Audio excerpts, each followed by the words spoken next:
nazoka njale. Vieux, wana osani. Vieux, nayebi kozala na teni ya meza na réserve. Arrête les gros mots bat ba omono. Eza gros mots te na njala boni boy. Nalobi ya mukeba. Oliaki depuis tongo. Na lete na kufa botikala. Fesse de grenouille suspendue au plafond. Yo congolais mombara biloko ba mindele tina ba fesse de grenouille suspendue au plafond. Na yebisaki yo na congolais te na métis. Oza mwana malweka. Donc oza congolais.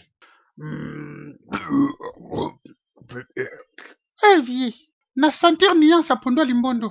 Naliaki pondo limbondo. Na enken. Mukeba.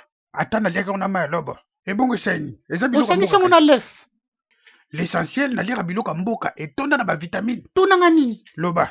Ba mabumo zo vimbaka bino likola ba mélange. Bolingi ba mélange trop. Mélange ya pondo limbondo na enken. On inventé que ça sida yo mozo yebate. Olobi nini? Te. Ebongo yo.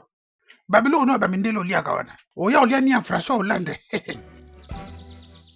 Bo sentir bino moko vie mama otoloba. Nga na yebise na lia bilo mindela lobi bilo mso za ni en François Hollande. Nga na boxa bilo na biso depuis que na comprendre que ba chinom to basala commerce tango. Moi je mange les excréments de veau à la ciboulette. Kombo kitoko na français mais na lingala ni ya ngombe na ndembe na limbisi. Mbinza kokalinga na matungulu eza gudaze. Berk. Kolia biloko mboka soza na kine za na problème ti. Ba indien na ba chinois biloko balesa biso ese bio. Commerce koma ya bango to sandeni. Ba réponse ka yango wana. Ba chinois misu bazanga mawa. Ba chinois misu na poto bazolambela biso santé bena kwanga ntesa na salle de bain. Bazoni atango na makolo sa fou c'est les congolais qui vont manger. Tozo teke loko mais business d'importation indien na chinois. Ezaka congolais te, eza na Afrique mobimba. Na lobi vie. Nga kudu na lia na ngani François Hollande. Lia tout vent chinois bela Alzheimer. Longwana. Bo soutenir ba commerce bana Congo.